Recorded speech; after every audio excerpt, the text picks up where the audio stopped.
Տեղացիները պատմում են, որ վանքի տարածքներում եղել են ստորգետնյա գաղտնի անցումներ, որոնք կապել են այն մոտակա բնակավայրերի կամ նույնիսկ Հաղպատի վանքի հետ։ Թեև դա ամբողջությամբ ապացուցված չէ, որոշ ստորգետնյա կառուցվածքներ իսկապես հայտնաբերվել։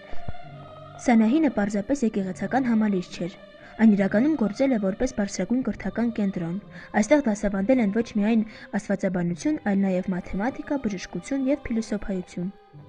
Սանահին բառը հաճախ մեկնաբանվում է որպես «սա նրանից հին է», կապված Հաղպատի վանքի հետ մրցակցության կամ համեմատության գաղափարի հետ։ Սա ցույց է տալիս, որ նույնիսկ միջնադարում վանքերը մրցակցության հեղինակություն ունեին։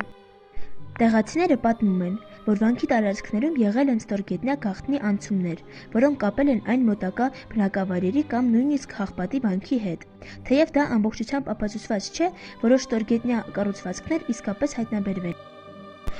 Վանքի զանգակատունը կառուցվել է 13-րդ դարում։ Այն համարվում է Հայաստանի ամենահին կանգուն զանգակատներից մեկը։ Այն ունի բավականին բարդ ճարտարապետություն, որը ժամանակի համար առաջադեմ է։ Վանքի տարածքներում կան բազմաթիվ խաչքարեր, որոնց վրա փորագրված են ոչ միայն կրոնական, այլ նաև անձնական եւ երբեմն գաղտնի նշաններ։ Որոշ հետազոտողներ կարծում են, որ դրանք փոխանցում են տեղեկություն, որը հասկանալի էր միայն ընտրված մարդկանց։ Սանահինի մոտ գտնվող միջնադարյան կամուրջը կառուցվել է առանց ժամանակակից տեխնիկայի, բայց մինչ այսօր կանգուն է։ Այն վկայում է հայկական միջնադարյան ինժեներական բարձր մակարդակի մասին։